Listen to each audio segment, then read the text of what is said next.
Bon, bah félicitations Arnold. Tu es maintenant dans le désert de Dashtilut en Iran. C'est l'endroit le plus chaud de la planète. Si j'étais toi, je commencerais à économiser sur tous les liquides. Il y a 3 millions de glandes sudoripares dans le corps humain.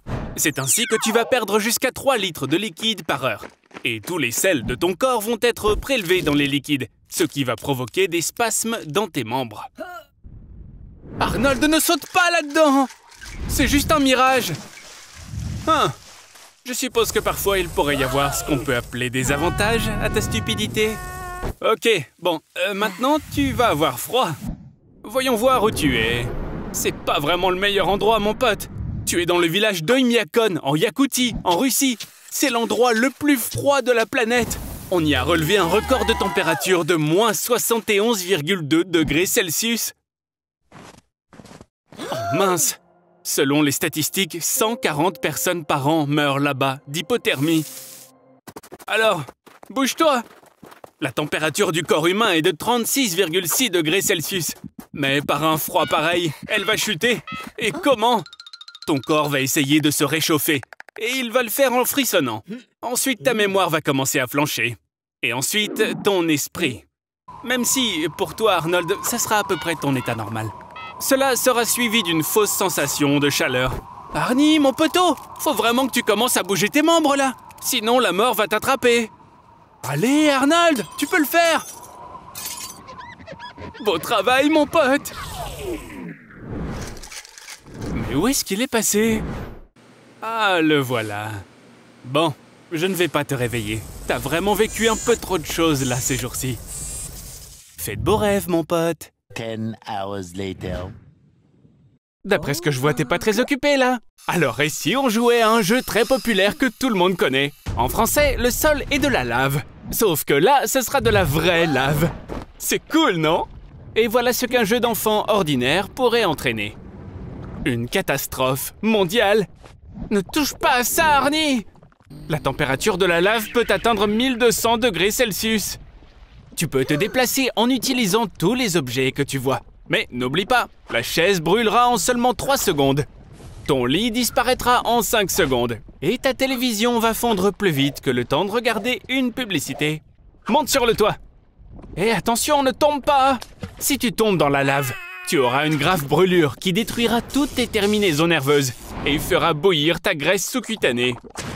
Mais le bon côté des choses, c'est que tu n'auras même pas le temps de sentir la lave te brûler jusqu'à l'os. Allez, reprends-toi, mec! Oh non, mais quel idiot! Les constructions métalliques sont toujours celles qui chauffent le plus vite, imbécile! Mais pense à un truc. Même si tu tombes, tu ne vas pas te noyer. La lave n'est pas aussi liquide qu'elle en a l'air. Contre toute attente, sa densité est même supérieure à celle du béton. Et pour ce qui est de marcher sur la lave, il te faut simplement des bottes spéciales en amiante, comme celles qu'utilisent les géologues. Waouh, ça devient chaud là, dis-moi! À cette température, toute l'eau des océans va bouillir et se transformer en une énorme marmite de soupe de poisson. Il est maintenant grand temps de sauver les derniers poissons du monde. Mais en réalité, le pire n'est pas la lave brûlante, mais ce qui se passe lorsqu'elle refroidit. En perdant de la température, la lave crée des nuages acides de vapeur et de gaz. Et ils contiennent de minuscules particules de verre qui sont dangereuses pour l'homme. Mais ne t'inquiète pas, bientôt le monde entier se transformera en îles hawaïennes qui se sont formées à la suite d'éruptions volcaniques. Ah, un rêve devenu réalité, hein, Arnie? Maintenant, tu vis à Hawaï. Mais, hélas, il n'y a pas d'océan. Arnold! Arnold! Réveille-toi, j'ai une surprise pour toi. Tu sais que, bien sûr, je suis ton allié dans la lutte contre ta phobie sociale. Alors, tu sais quoi? J'ai décidé de t'aider en t'éloignant encore plus des gens. Plus précisément, au sommet du mont Everest. L'autre nom de la montagne est Chomolungma, et c'est le point le plus haut de la planète Terre. Au fait, je te dis ça en passant, mais tu me dois 50 000 $. C'est le prix moyen pour pouvoir faire une expédition par ici. Pour survivre au sommet, il faut un équipement de haut niveau. Après tout, c'est vrai qu'il y a très peu d'oxygène. Et il fait extrêmement froid. Descends, vite! Au moins 1 kilomètre. Dépêche-toi, Arnold, mais avance aussi lentement que possible. La quantité d'oxygène n'est qu'à 1/3 de sa normale ici. Essaie d'économiser ton énergie. Le manque d'air entraîne une mauvaise perception du temps par le cerveau. Alors tu vois, grimper seulement 5 mètres en 3 heures me semble un tout petit peu trop lent. Heureusement, le vent au sommet atteint 200 mètres par seconde et il peut nous aider. Tu peux voler sur 8 km en seulement 3 minutes. Mais attention, les sommets pourraient te gêner. Bon, t'as de la chance, t'es tombé dans les ordures. Les touristes qui viennent découvrir l'Everest laissent tellement d'ordures sur la montagne que le gouvernement paye 2 $ pour chaque kilo d'ordures ramassées. Je vois que t'es en train d'essayer de me rembourser mes 50 000 $. Arnold, essaye de ne pas respirer autant. À une température de moins 60 degrés Celsius, tes poumons vont commencer à se dessécher. La toux provoquée par la montagne est si mauvaise qu'elle peut même te briser les côtes. Je suis vraiment désolé, Arnold, mais les alpinistes ne peuvent pas retirer les cadavres de l'Everest. C'est impossible. De plus, les cadavres sont utilisés comme repère de hauteur sur les sommets. Eh bien, Arnold, au moins tu as trouvé quelque chose d'utile à faire. Dis-moi, je vois que t'es vraiment heureux d'être ici, mon pote. Surtout après avoir enduré un froid aussi intense. Je pense que t'en profites même peut-être un tout petit peu trop, là. Salut, Arnold. On dirait que t'as commencé à avoir quelques hallucinations à cause du manque d'oxygène et que quelqu'un t'a amené au feu de camp. Bon, je suis plutôt content que tu te sois réveillé, mais il y a encore environ 6 km à faire devant nous.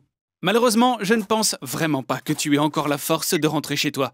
Ah mais attends, Arnold, j'ai une idée. Tu peux tenter de répéter l'exploit de Marco Siffredi. C'était en 2001. Ce mec a réussi à descendre le mont Everest sur un snowboard.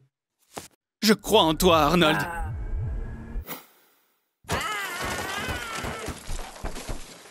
Plusieurs os cassés et des engelures qui ont l'air d'être au dernier stade. Mais on a atteint le sol. Arnold, mais c'est complètement incroyable. Allez, crie un peu avec moi. Hurrah! Arnold, je plaisantais. Tu peux pas faire ça. Tu peux pas crier dans les montagnes. Ça peut déclencher une avalanche.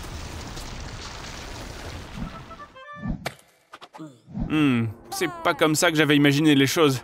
À cause d'une éruption volcanique, le ciel est rempli de nuages denses et l'humanité s'est retrouvée sans soleil. Intéressant. Combien de temps tu peux vivre comme ça? 1 milliard de personnes souffrent d'une carence en vitamine D. Si le soleil disparaît, au bout de 7 jours, la moitié de la population souffrira de dépression aiguë. Et le risque d'avoir un cancer augmentera de 75%. Il y aura une augmentation de 32% des cas d'accidents vasculaires cérébraux. Et il sera 2 fois plus facile d'avoir du diabète. Par conséquent, il vaut mieux faire des réserves, non pas de conserve, mais de vitamines. Sans le soleil, il n'y a aucune raison de vivre à la surface. Alors tout le monde s'installe sous terre et s'adapte à cette nouvelle existence. La nutrition est entre les mains de la science et de la technologie. Les scientifiques créent des fermes de champignons et des fermes hydroponiques capables de cultiver une variété de produits. Et avec une imprimante 3D, on peut rapidement imprimer tes plats préférés. Sans la lumière du soleil, le cerveau humain ne peut pas faire la différence entre le jour et la nuit. Tes hormones se dérèglent et l'obésité augmente fortement. Lorsque l'hormone leptine, responsable de l'appétit, est réduite de 80%, la portion quotidienne de nourriture augmentera de près de la moitié, 44%, ce qui entraînera un surpoids. Est-ce que t'es sûr que tu peux aller là-dedans? Tout ressemble à ce qu'on voit dans les films de super-héros. Un long couloir, un laboratoire secret, et voilà la réponse. Tout ça s'avère être une expérience globale. Mais qui se cache derrière tout ça? Allez Arnold, prends ton courage à deux mains. En vainquant ce méchant, tu pourras sauver la planète. La vitamine D aide à l'assimilation du calcium, essentiel à la santé des os. En cas de carence, tes os deviennent faibles et fragiles. C'est la raison pour laquelle, lorsque tu marches, tes pieds sont comme du caoutchouc. Et dans des conditions d'obscurité totale, tes chances de subir une fracture mortelle sont multipliées par 2. Arnold, t'es un vrai héros! Tu as rendu à toute l'humanité une vie normale! Qu'est-ce qui se passerait si la Terre s'arrêtait soudainement de tourner? En raison de l'inertie, tous les objets voleront vers l'est, atteignant une vitesse de plus de 1500 km/h. De plus, les perturbations atmosphériques créeront des vents très violents. Mais en même temps, n'oublie pas que la gravité de la Terre restera la même. L'élan des océans et des mers créera des tsunamis géants, absorbant 27 km de terre par minute. Une journée complète durera désormais une année entière, car la Terre, à une vitesse de 29,78 km par seconde, effectue un tour complet autour du Soleil. La journée du lever au coucher du Soleil durera 6 mois sous le soleil chaud et brûlant. Les 6 mois restants seront des mois de nuit, avec des températures négatives de moins 55 degrés. La Terre étant arrêtée, ces forces centrifuges créeront de hautes collines à l'équateur. Plus tard, elles disparaîtront, laissant un solide continent annulaire à l'équateur, séparant 2 gigantesques océans. Mais la pire chose qui se produira sera due à l'arrêt de la rotation du noyau de la Terre. Après tout, c'est cette grande sphère de métal en fusion qui, par sa rotation, génère le champ magnétique de la Terre. Le champ magnétique protège la planète des radiations. Donc, à partir de maintenant, il est mortellement dangereux d'être à la surface. Arnold, c'est pas possible, t'es une vraie poule mouillée quand il s'agit de survivre aux catastrophes. Tu dois trouver un abri. Je te suggère de te déplacer vers l'équateur, là où c'est le plus sûr. Dépêche-toi, Arnold, tu peux prendre le dernier bus pour les catacombes. Maintenant, tout le monde s'est déplacé sous la surface de la Terre. Ne t'inquiète pas, ce sont de vraies villes avec une bonne sécurité. On peut même y cultiver de la nourriture. Quelle aventure, Arnold! Et toi, si tu veux en savoir plus sur la façon dont Arnold va vivre sous terre, like cette vidéo tout de suite et abonne-toi à la chaîne si c'est pas déjà fait. Arnie! Arnie, réveille-toi! Il y a une tornade géante qui se précipite vers ta maison. Dépêche-toi, cours! Tu dois sortir dans la rue et être à l'air libre. Bien joué. Bon, bien sûr, pour vraiment sauver tes fesses, ça aurait été une bonne idée de te cacher dans le sous-sol de ta maison.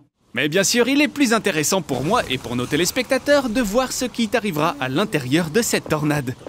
T'es prêt? Et c'est parti! Alors, il y a quoi à l'intérieur? La largeur de l'entonnoir des plus grandes tornades peut atteindre 1500 mètres. Tu seras exactement là où ça tourne. Chaque année, aux États-Unis, environ 1000 tornades se forment. Et parmi elles, seulement quelques-unes sont vraiment gigantesques. Évidemment, tu as encore de la chance, Arnie. Tu es dans l'une de ces tornades. Je pense que c'est le bon moment pour parler de la basse pression et de la décharge d'oxygène. La pression atmosphérique à l'intérieur d'une tornade est si basse que tes poumons ne peuvent pas extraire suffisamment d'oxygène de l'air. Et après quelques minutes seulement, tu t'évanouis et tu suffoques.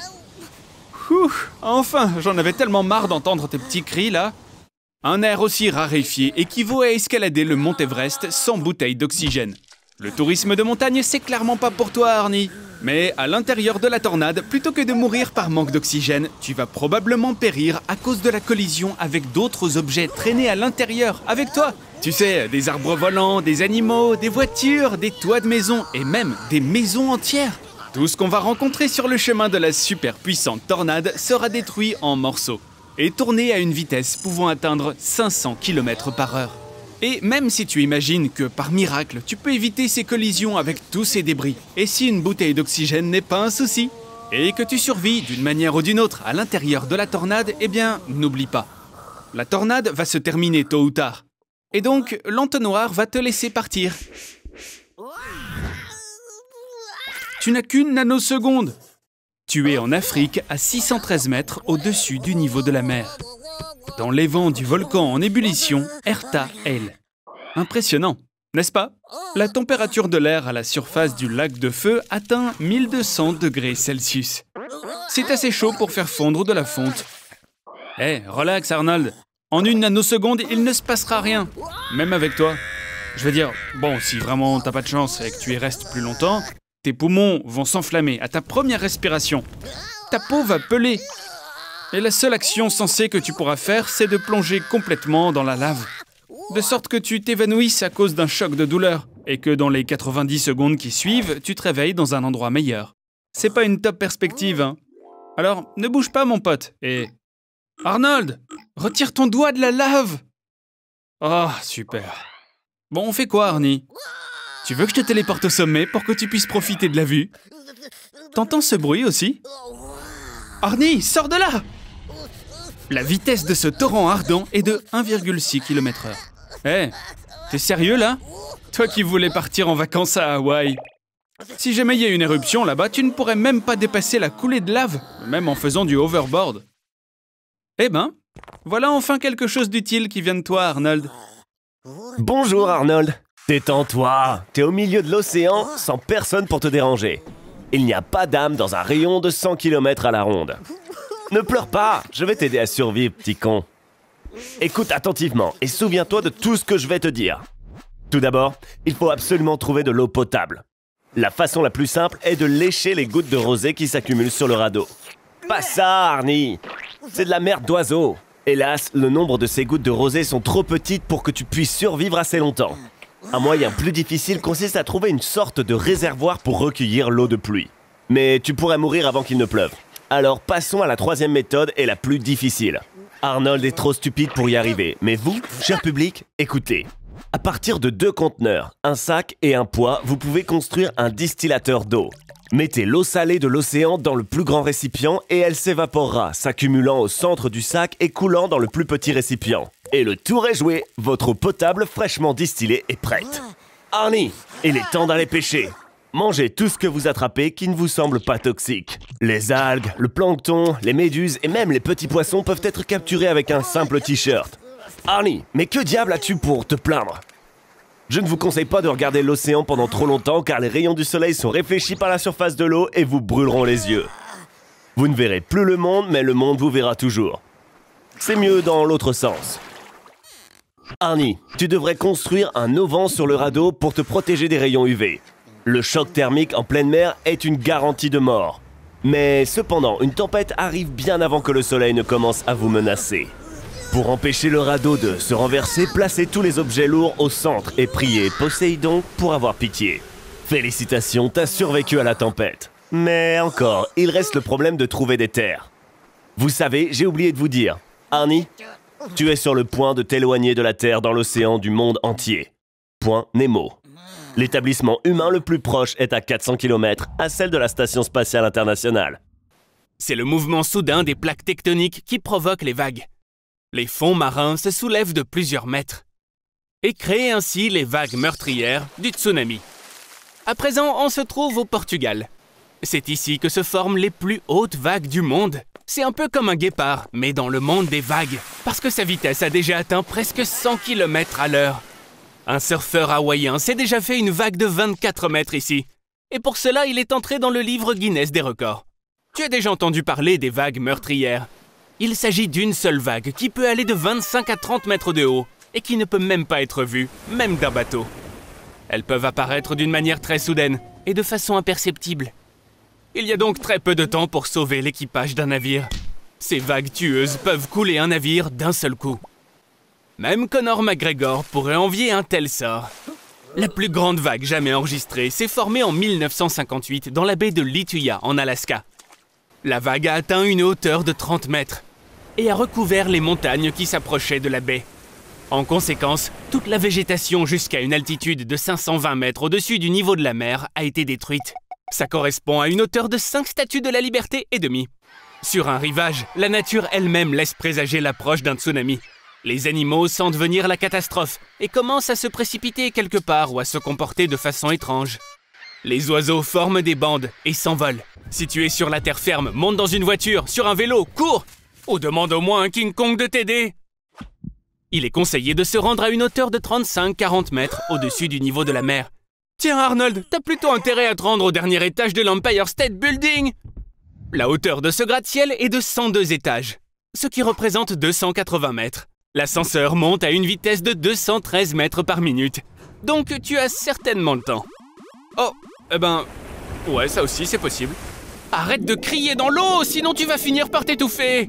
Tu dois rester conscient par tous les moyens. Arnold! Arnold! Arnold! Cache-toi! C'est tes voisins du dessous, t'es en train de les inonder. Bon, voilà, pour moi il est temps d'y aller. Et tu vas te débrouiller tout seul, je pense. Salut! Direction les musées d'Autriche? Vraiment? Je vois ce qui t'attire en fait. Mais tu vois, il y a un petit problème, mon pote. T'es pas en train de t'envoler pour l'Autriche, mais pour l'Australie. Quand tu achètes des billets sur ton téléphone, tu devrais faire plus attention, Arnie. Bienvenue en Australie! Au lieu de ces musées ennuyeux, on va explorer la dangereuse scène de la nature australienne.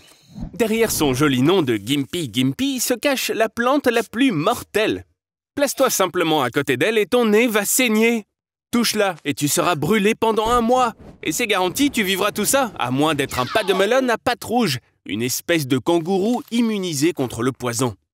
Arnold, ne t'énerve pas. Ça, c'est du véritable écotourisme. Il y a bien assez de plantes dans le coin pour se bricoler un petit abri décent. Et si tu as de la chance, le petit déjeuner sera inclus dans la chambre. Les baies de la plante la plus dangereuse, la Gimpy Gimpy, sont comestibles, tu sais. Mais pour les goûter, tu auras besoin d'une combinaison qui couvre tout ton corps, d'un long bâton pour faire tomber les fruits, et tu devras inspecter chacune des baies pour en détecter la présence de poils urticants. Ces poils peuvent rester dans la peau jusqu'à 1 an, libérant un cocktail toxique à chaque fois que tu prendras une douche. Arnold, je comprends vraiment ton désir de te rafraîchir après des brûlures, mais ce n'est peut-être pas la meilleure idée, tu sais. Alors oui, tu seras soulagé pendant un petit moment, mais l'océan en Australie n'est pas moins dangereux que la jungle. La box jellyfish, une méduse brillante et apparemment attrayante, possède tellement de venin qu'un seul milligramme peut tuer 60 personnes.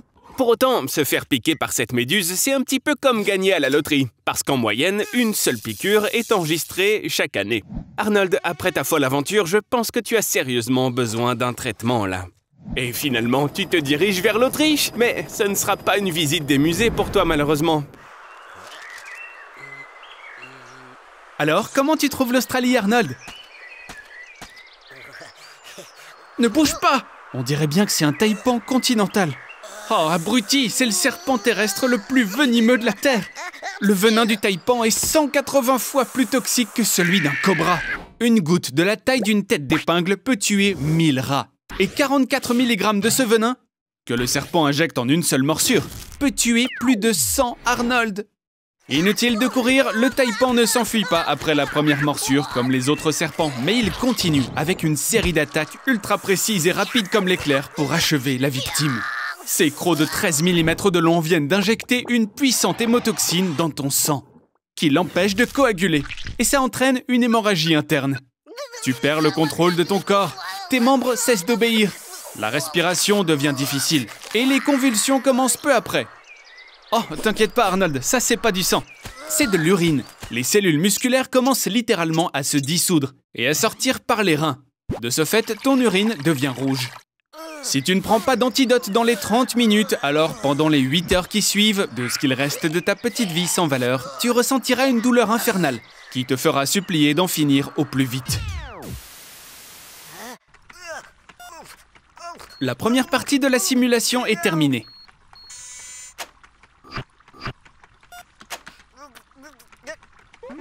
Et un souffle de plus. Bravo Arnie, tu viens d'inhaler exactement 2,5 grammes de mercure. Tu peux en trouver autant dans 2 thermomètres à mercure si tu respires leur mercure évaporé lorsque tu inspires, tout comme tu viens de le faire à l'instant. Ou si tu remplis une petite pièce de thermomètre et que tu les piétines à fond. Il te faudra environ 1 heure et 250 000 thermomètres pour pouvoir respirer la même dose de mercure. Et mourir. Ça aussi c'est du mercure, imbécile! Si tu bois un verre de mercure ordinaire, le maximum qui puisse t'arriver, c'est que tu risques d'avoir de graves troubles gastriques et la diarrhée. Mais si ce mercure est fragmenté, alors tu vas mourir dans la douleur. Lorsqu'elles sont ingérées, de minuscules gouttelettes forment des sels solubles dangereux. La température de ton corps s'élève à 40 degrés Celsius. Tu commences à frissonner et ta poitrine et ton estomac se déchirent sous l'effet de la douleur. Il ne faut pas oublier non plus d'ajouter à ce mélange une salivation extrême, des vomissements et de la diarrhée. Si on ne te fait pas un lavage d'estomac immédiatement, la mort viendra après 10 à 30 jours de douleurs vraiment atroces. La deuxième partie de la simulation. Un virus s'est introduit quelque part. Ne bouge pas, Arnold. Ne bouge pas. Oups.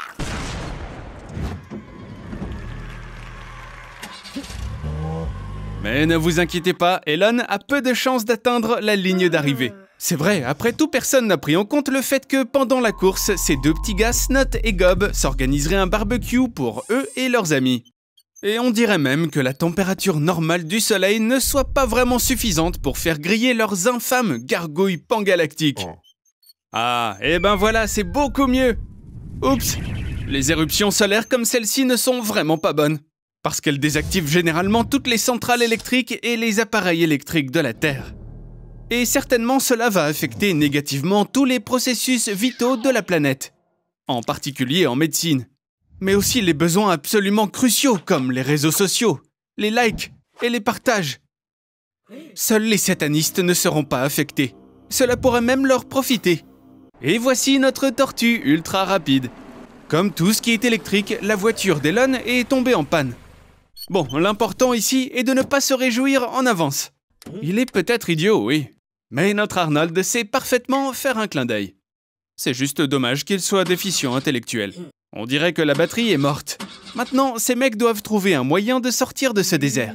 Et c'est bien qu'Elon ait déjà trouvé quelque chose.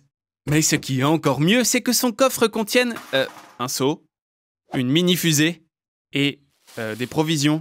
Oh, des pommes de terre, c'est une excellente idée, ça. Après tout, une pomme de terre est capable de délivrer de manière stable 0,5 volts de tension. Il faut environ 13 volts pour démarrer la voiture à moteur à combustion d'Arnold.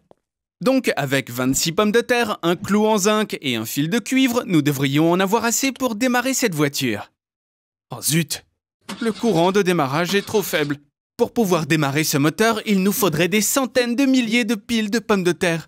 Je te conseille de te dépêcher pour 2 raisons. D'abord, le soleil se couche et les nuits dans le désert sont assez froides ici. Waouh, les mecs, ça c'est une super tenue. J'espère juste qu'on va pouvoir se passer du fameux cristal bleu pour aujourd'hui. Eh mais attendez, je sais ce que vous essayez de faire là. Si on prend des boulons en zinc, des vis, de la monnaie, des éponges, de l'oxyde de potassium, du cuivre, des plaquettes de frein, et qu'on mélange tout ça ensemble, et qu'on les connecte à la voiture, ensuite on aura une charge régulière de la batterie. Bon, les mecs ont fait tout ce qu'il fallait, c'est juste dommage qu'il n'y ait toujours pas assez de puissance pour démarrer cette voiture. Dépêchez-vous! L'heure tourne, les mecs! Arnold, redresse-toi, reste pas comme ça! Attends, montre-moi ce que t'as trouvé là. Un aimant? Mais c'est exactement ce dont on a besoin, Arnold! Hé, Elon, tu crois vraiment que c'est le bon moment pour ça, là? Ah, je vois, c'est pour une cause commune. En 1831, Faraday a mené une expérience similaire pour la première fois. Pour cela, nous avons besoin d'une bobine, d'un fil de cuivre et d'un aimant.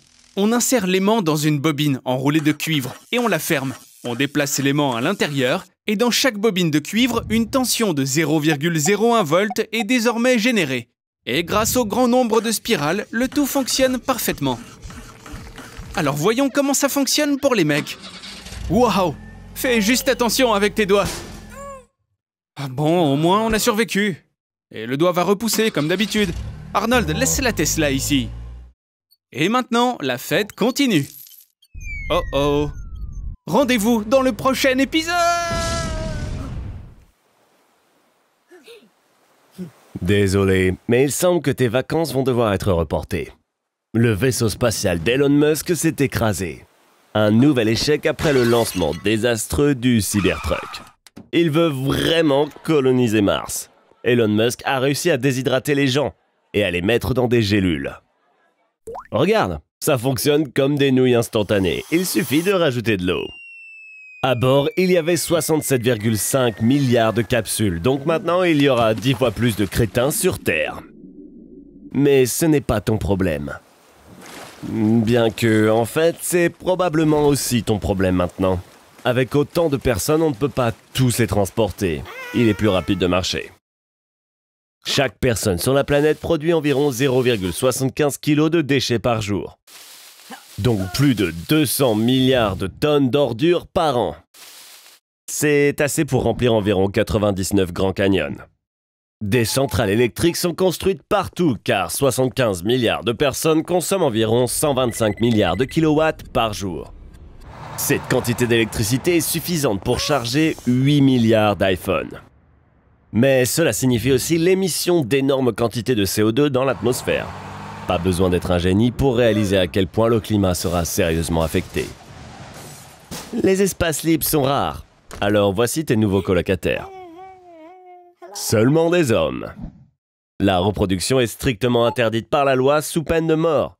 Ce monde n'a certainement pas besoin de petits rase-moquettes d'Arnold qui courent partout. Bien que tu n'aies aucune chance avec les femmes de toute façon. Au fait, t'as faim? Tu veux manger quelque chose? Tous les aliments sont désormais synthétiques et recyclés. Tu viens de goûter une galette de papier toilette recyclé. Je viens de la cuisiner juste pour toi. Comme des perles pour les pourceaux. De toute façon, il faut quand même passer la nuit quelque part. En raison de l'augmentation du CO2, tous les glaciers ont fondu et inondé 35% des terres. Compte tenu des besoins agricoles des populations en matière de nourriture, il en est resté moins de 1% pour le logement. Aujourd'hui, seuls les riches peuvent se permettre de dormir avec les jambes étendues. Bon sang, Arnold, j'aimerais être aussi petit que toi. Va t'asseoir et regarde un film en ligne sur Slowflix.